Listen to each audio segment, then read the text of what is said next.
پشاور کے علاقے سے تعلق رکھنے والا ایک پٹھان جو کہ سعودیہ جاتا ہے اچھے روزگار کے لیے، وہاں پر جا کر محنت کرتا ہے، محنت کرنے کے بعد اس کا کام جو ہے وہ فٹ ہو جاتا ہے، اس کے بعد پاکستان آتا ہے، شادی کرتا ہے،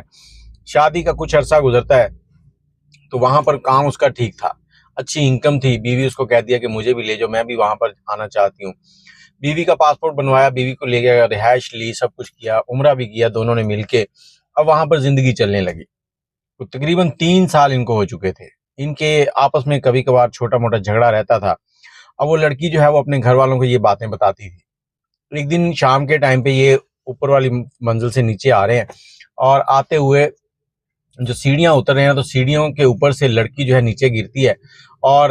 اس کے گردن میں سے سریا گزر جاتا ہے، نیچے ایک سریا پڑا ہوتا ہے وہ گزر جاتا ہے، پیچھے پیچھے اس کا شوہر تھا، اب پولیس کی کاروائی شروع ہوتی ہے، پولیس آتی ہے، پولیس اس شخص کو پکڑتی ہے، پکڑ کے لے جاتی ہے، جیل میں ڈال دیتی ہے، جیل میں ڈال دیا، انکوائری شروع ہوگی، ساری چیزیں دیکھی جا رہی ہیں، ثبوت دیکھے جا رہے ہیں، اور اسی لڑکی کے دور کے رشتہ دار جو ہیں وہاں سعودیہ میں موجود تھے جو اس کیس کی پیروی کر رہے تھے، اور انہوں نے اس شخص کو معاف کرنے سے انکار کر دیا، انہوں نے کہا جی ہماری لڑکی مر گئی، ہمیں خون کے بدلے خون چاہیے، وہاں پر اس کا فیصلہ ہونا تھا کہ جب قتل ثابت ہو جاتا، یہ شخص جو ہے یہ اپنا قتل جو ہے وہ قبول نہیں کر رہا تھا کہ میں نے قتل نہیں کیا، اور وہ کہہ رہے تھے کہ اسی نے کیا ہے، اور اسی جیل کے اندر ایک عربی شیخ تھا جو تبلیغ کے لیے جاتا تھا، وقت گزرتا گیا، کیس وہیں پڑا ہے، تاریخ پڑتی تھی، اور یہ نوجوان اسی جیل میں تقریباً 9 سال گزر گئے اس کو، 9 سال گزرنے کے بعد جو عربی شیخ وہاں تبلیغ کے لیے جاتا تھا، ایک دن اس کے پاس آیا اور الگ سے اس کو بٹھا کے پوچھنے لگا کہ بھائی جان آپ کا مسئلہ کیا ہے، آپ کا کیا کیس ہے، تو آپ کس معاملے میں، آپ یہاں پر قرآن پاک حفظ کر چکے ہیں، اسی دوران 9 سال میں اس نے قرآن پاک حفظ کر لیا تھا، قرآن پاک حفظ کر چکے ہیں، تفسیر آپ جانتے ہیں، اچھے طریقے سے دین کو سمجھنے لگے ہیں، لیکن مجھے سمجھ نہیں آتی کہ آپ جیسے انسان کے اوپر یہ جیل کیوں لاگو ہے۔ یہ پٹھان جو ہے یہ اسے بتاتا ہے کہ اس طرح سے میں اور میری بیوی جو ہیں وہ سعودیہ میں تھے، ہم لوگ چھت پہ تھے، ہماری درمیان کسی بات پہ تکرار ہو رہی تھی، تو وہ آگے آگے اترتے ہوئی نیچے آ رہی تھی اور میں اس کے پیچھے تھا، اور جب وہ نیچے آ رہی ہے تو اس کا پاؤں سلپ ہوا اور وہ نیچے گری ہے اور وہ سریا اس کی گردن سے آر پار ہو گیا اور وہ وہیں پہ ختم ہو گئی۔ اس کے بعد ان لوگوں نے میرے اوپر الزام لگایا کہ میں قاتل ہوں، میں نے ان لوگوں کو اللہ تعالیٰ کی کتاب کے اوپر بھی ہاتھ رکھ کے کہا کہ میں نے قتل نہیں کیا، میں نے ہر طرح سے ان کو اپنی صفائی دینی چاہیے، لیکن ان لوگوں نے میری صفائی قبول نہیں کی، اور آج یہ کیس چل رہا ہے، ابھی تک جرم ثابت نہیں ہوا، جرم ثابت ہو جاتا تو ہو سکتا ہے مجھے سزا ہو جاتی، اور جرم ثابت نہ ہوتا تو مجھے رہا کر دیا جاتا، اب میں درمیان میں ہوں، نہ فیصلہ ادھر ہو رہا ہے نہ ادھر۔ تو یہ جو عربی شیخ تھا تبلیغ کے لیے آتا تھا، اس نے کہا بیٹا تم پریشان نہ ہو، میں تمہارا بندوبست کرتا ہوں، عربی شیخ باہر نکلا، اور وہاں پر بہت سے ایسے سعودی ہیں جو بڑے مالدار ہیں، پیسے والے ہیں، وہ اس طرح کے معاملات میں دید کی رقم جو ہوتی ہے نا، جو جیسے کوئی مسئلہ ہو گیا تو اس کے متبادل کچھ رقم دے کے اس معاملے کو ختم کرنا، وہ کرتے تھے، کسی کے اوپر جرمانہ ہے تو وہ جرمانہ دے دیتے ہیں، کسی کے اوپر کوئی اور مسئلہ ہے تو وہ کر دیا، اب اس شخص کے اوپر جو نہ تو جرمانہ ہے نہ اس کے اوپر کوئی جرم ثابت ہو رہا ہے، یہ 9 سال سے جیل میں سڑ رہا ہے، تو وہ اس شیخ سے جا کے بات کرتا ہے، وہ جو لوگوں کے اس طرح کے معاملات میں ہیلپ کرتا تھا، اسے بتاتا کہ اس طرح سے نوجوان ہے اور اچھا ہے، تعلیمات اچھی ہیں، قرآن حفظ کر لیا ہے جیل میں، اور کسی سے لڑتا نہیں ہے، جھگڑتا نہیں ہے، کوئی نشہ نہیں، کوئی سگریٹ نہیں، کچھ نہیں، تو یہ معاملہ ہے۔ اس نے کہا جی ٹھیک ہے، پھر اس کے جو لواحقین ہیں لڑکی کے، ان سے بات کرو، ان سے پوچھو کہ کیا چاہتے ہیں وہ، اب اس کو بھیجا، وہ گیا ان لواحقین کے پاس، ان سے بات کی، انہوں نے کہا جی ہمیں پیچھے سے آرڈر ہے کہ اس کو معاف نہیں کرنا،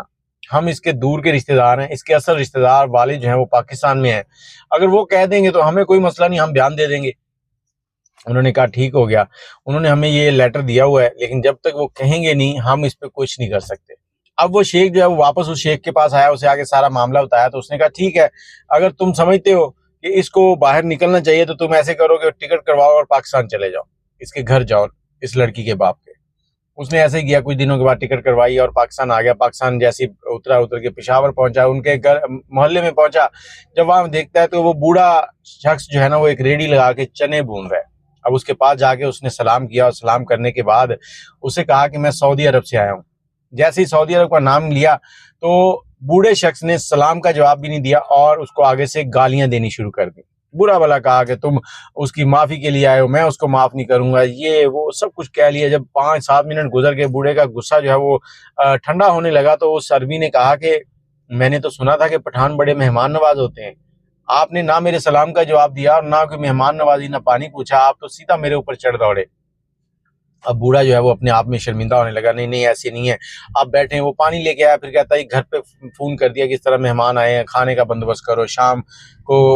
مطلب گھر پہ لے گیا ان کو۔ شام ہوئی تو کھانے کا بندوبست ہو چکا ہے، کچھ بوڑھے کے رشتہ دار اور بھی آ چکے ہیں، سب باتیں کر رہے ہیں۔ اور جیسی باتیں ہو رہی ہیں تو اس شخص نے کہا کہ آپ اس کو معاف کیوں نہیں کرتے؟ وہ کہتے کہ نہیں، اس نے ہماری بیٹی کا قتل کیا۔ وہ کہتے کیسے؟ کہتا یہ پہلے بھی اس کو مارتا تھا، مطلب پہلے کوئی جھگڑا رہتا تھا ان کا۔ بوڑھا شخص جو ہے وہ بضد ہے کہ میں اسے معاف نہیں کروں گا، لیکن دوسری طرف وہ جو سعودی تھے وہ کہتے ٹھیک ہے ہم لوگ ابھی چلتے ہیں، ہم کل آئیں گے۔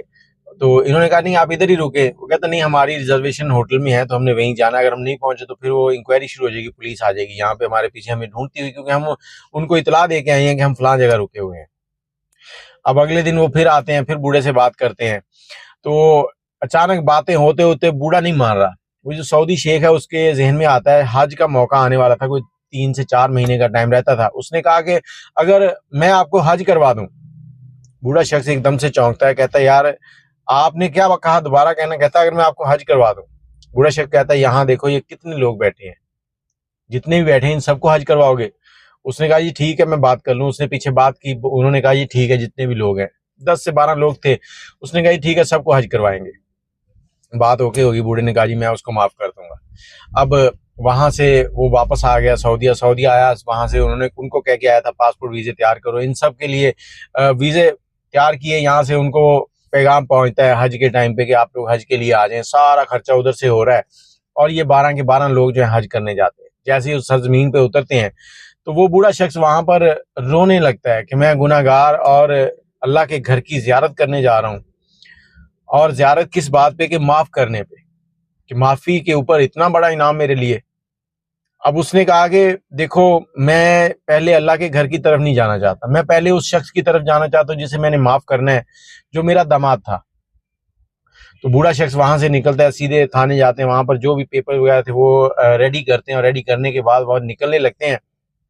تو وہ جو شخص تھانے میں بند تھا، جو 9 سال سے جیل میں تھا بے گناہ بقول اس کے، وہ کہتا میں نے گناہ نہیں کیا، اس نے قرآن پاک پہ ہاتھ رکھ کے حلف دیا ہوا تھا۔ تو وہ کہتا ہے کہ شیخ صاحب حج تو میں نے بھی نہیں کیا، کیا میری بھی حاضری ہو سکتی ہے؟ انہوں نے کہا جی ٹھیک ہے آپ کا بھی کر لیتے ہیں، ان کو بھی ساتھ ملاتے ہیں۔ تو سب کو لے جاتے ہیں، اور یہاں پر یہ سٹوری آپ کو سنانے کا مقصد کیا ہے؟ وہ جو شخص جیل میں تھا، اللہ جانے اس نے پہلے کوئی ایسا کام کیا ہو جس کی وجہ سے اسے 9 سال کی سزا ملی۔ اور جیل کا اصل مقصد ہوتا ہے کہ آپ کی تربیت جو ہے وہ سیدھی ہو جائے، آپ اچھے کام کرنے لگ جاؤ۔ اور اس شخص نے جیل میں جانے کے بعد 5 ٹائم کی نماز، قرآن پاک حفظ کر لیا، احادیث، تفسیر، اس طرح کی ہر چیز جو ہے نا اس کے اوپر عبور حاصل کیا۔ اور دوسری طرف جو اس ویڈیو کے اندر میں آپ کو بتانا چاہتا ہوں کہ معاف کرنے کے اوپر کیا کیا ملتا ہے۔ یہ بوڑھا شخص شاید اپنی کمائی کے ساتھ سعودیہ نہ پہنچ پاتا، لیکن ایک جملہ کہ میں نے اسے معاف کر دیا، اس پر اللہ تعالیٰ نے اس کو اپنے گھر کی زیارت نصیب فرمائی۔ اس کے ساتھ 11 لوگ اور بھی آئے۔ تو کوشش کیا کریں کہ اگر آپ سے کوئی ناراض ہے یا آپ کسی سے ناراض ہے، اگر آپ سے کوئی ناراض ہے تو معافی مانگیں جا کے، اگر آپ کسی سے ناراض ہیں تو بنا کہے اس کو معاف کر دیں اللہ کی رضا کے لیے۔ جس دن آپ اللہ کی رضا کے لیے یہ سارے کام کرنے شروع کر دیں گے نا، معافی والا اسپیشلی، تو انشاءاللہ آپ کے سبھی کام آسان ہونا شروع ہو جائیں گے۔ ایک صحابی کے بارے میں بھی ہے کہ نبی پاک نے کہا کہ یہ جنتی ہیں، تو کچھ صحابہ نے کہا کہ ہم اس کے ساتھ رہیں گے، دیکھیں گے یہ کیا کرتا ہے۔ تو وہ نارمل روٹین کے کام کرتے تھے، رات کو دن میں عبادت جو بھی وہ کرتے تھے وہی سب کچھ وہ کر رہے تھے، اور رات کو بھی ٹائم سے کھانا کھانا، کوئی رات کو جاگنا نہیں، صرف تہجد پڑھنی، اس کے بعد صبح کی نماز پڑھنی۔ تو 3 دن گزرنے کے بعد ان کو کوئی سمجھ نہ آئی۔ آخر جب اس صحابی سے پوچھا کہ آپ ایسا کیا عمل کرتے ہیں جو منفرد ہے، انہوں نے بتایا کہ جب میں سونے لگتا ہوں تو میں اللہ تعالیٰ کے حضور معافی مانگتا ہوں، اور ساتھ ہی دعا کرتا ہوں کہ جن لوگوں نے میرے ساتھ کچھ بھی ایسا ویسا کیا ہے، جو ایسا ہے کہ انہوں نے میرے ساتھ زیادتی کی، میں سب کو معاف کر کے سوتا ہوں۔ تو آپ بھی ایسے ہی کیا کریں۔ دعاؤں میں یاد رکھیے گا۔ ویڈیو اچھی لگی ہو تو شیئر کر دیجیے گا۔ اگر آپ کے پاس کوئی ایسی سٹوری ہے تو ہم سے ضرور شیئر کیجیے گا۔ نمبر لکھ لیں 0325 20 629، یہ نمبر ہے، اس پہ واٹس ایپ کریں۔ دعاؤں میں یاد رکھیے گا۔ اللہ حافظ۔